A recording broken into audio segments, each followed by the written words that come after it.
salaamaaleykum yéen mbokki internet yi tey dama bëggoon ñëw rek waxtaan yéen ci loolu ñuy wooye adresse MAC ak adresse IP. Adresse IP adresse MAC dafa nekk loo xam ne nii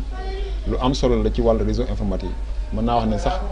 loolu su amul ci réseau bi du ngeen communication du mën a am maanaam communication boo gis rek mu am ci réseau informatique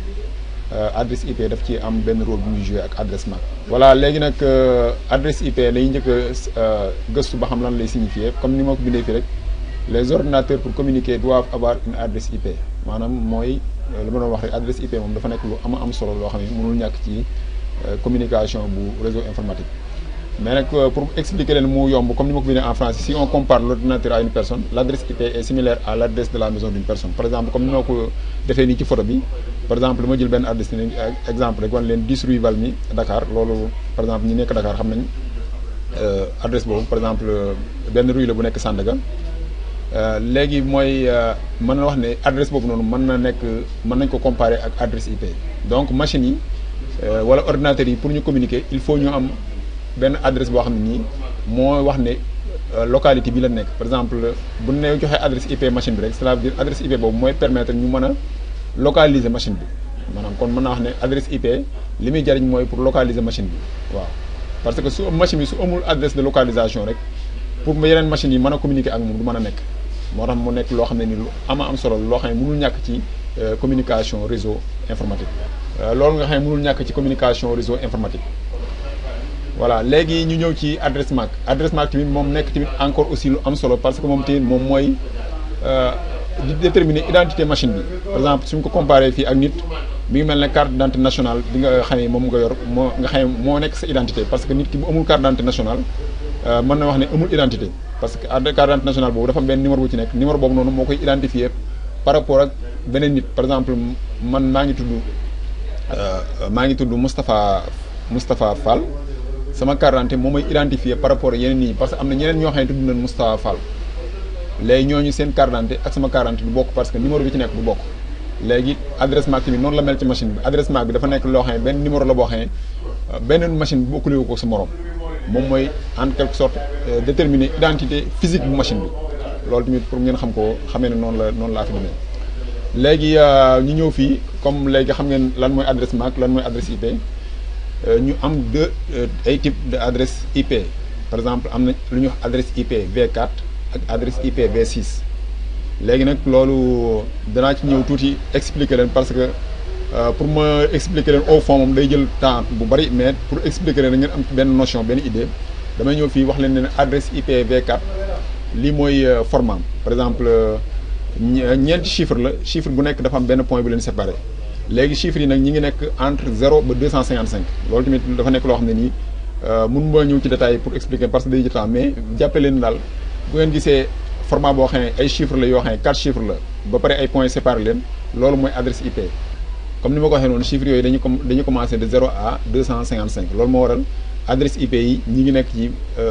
ci maanaam ñi ngi nekk ci diggante par exemple 4 0 yi ma def nii ba 255 4 255 yi comme ni ma la waxee rek 4 chiffres yi toujours ay points ñoo leen di séparé loolu su ngeen ko gisee rek loolu mooy adresse IP am xam naa bu ma demee ci démonstration sama machine bi danaa lu gën a wan pour ngeen gën a comprendre léegi ñu ñëw fii ci par exemple classe dafa am ay classes 4 classes adresse IP V4.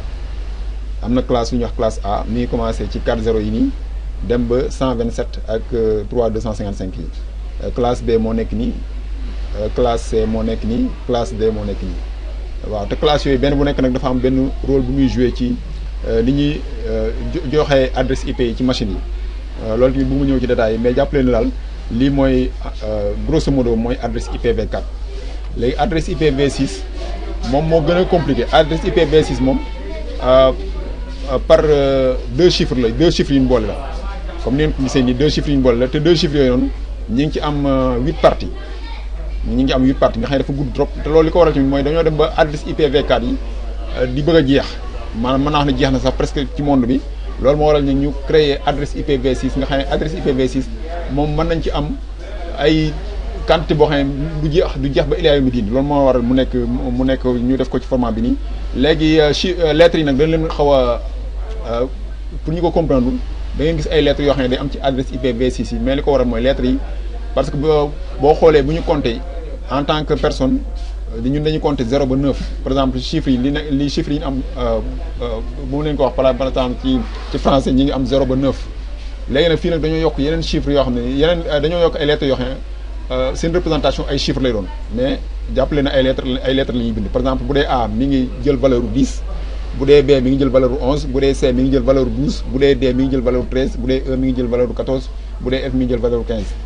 loolu dañu ko utiliser pour yokk ci pour maanaam pour mën a am ay adresse yu bëree bëri ci adresse IPv6 loolu jàppee leen ko noonu léegi ñu ñëw ci par exemple adresse MAC tamit adresse MAC comme ni ngeen ko gisee nii moom tamit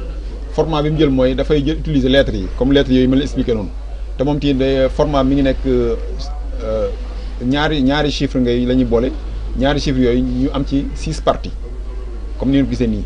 léegi F yi tamit comme ni ma la waxee lettres yi dañ ci bokk bu ko defee comme su ngeen gisee format bu mel nii nag xam ne loolu mooy adresse MAC nii lay bindoo suñu demee ci machine bi tamit danaa leen ko gën a expliquer pour ngeen comprendre voilà léegi nan dem ci machine bi léegi pour nga dem ci sa machine par exemple bu nekkee ne Windows ngay utiliser parce que la plupart du temps système d'exploitation yi ñu nit ñi utiliser Windows la léegi da ngay dem ci contrôle panel da ngay dem ci contrôle panel wala mën naa wax ne ci panneau de configuration contrôle panel en anglais la quoi mooy panneau de configuration ngay dem boo demee panneau de configuration nga dem fi ñu bind centre de réseau et partage comme ni ngeen gisee nii centre de réseau et partage soo ñëwee fii nga dem modifier la carte boo ñëwee fii carte réseau danaa ci ñëw ñu dem fii ci présentation pour ma expliquer carte réseau lan lay signifier voilà comme ni ma ko bindee fii carte réseau dafa nekk loo xam ne moom tamit lu am solo la parce que benn élément physique la boo xam ne moom mooy doxal en quelque sorte communication réseau yi nga xam ne mooy am ci machine bi ci ordinateur bi bépp ordinateur wala bépp machine bu ngeen gis ci àdduna bi muy connecté wu ci réseau bi rek day am carte réseau moo xam réseau sans fil la wala réseau avec fil moo tax ma def ñaari carte réseau yi par exemple carte réseau bi bu ngeen ko gisee bii bu utiliser fil la nga xam ne fil gi fii lay branché wu ci trou bi nii ngeen gis mais bii tandis que bii nag sans fil la bii moom en général mooy nekk ci ordinateur portable yi la plupart du temps mooy nekk ci ordinateur portable yi ngeen jàppee ko noonu quoi léegi bu ma ñëwee fii comme ni ma ko waxee rek man sama machine bi ma yor nii dafa bari ay carte réseau am na carte réseau sans fil comme ni ngeen gisee nii am na carte réseau avec fil bii dama ko désactivé boo leen xoolee ni instant bi nii sama carte réseau avec sans fil mooy dox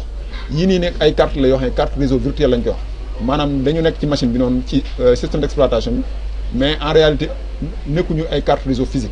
loolu tamit dama bëgg ngeen bàyyi ci xel bu ngeen demee seen machine peut-être da ngeen ci gis ay carte réseau yu bari mais ngeen jàppee ko noonu daal léegi fii su ma demee fii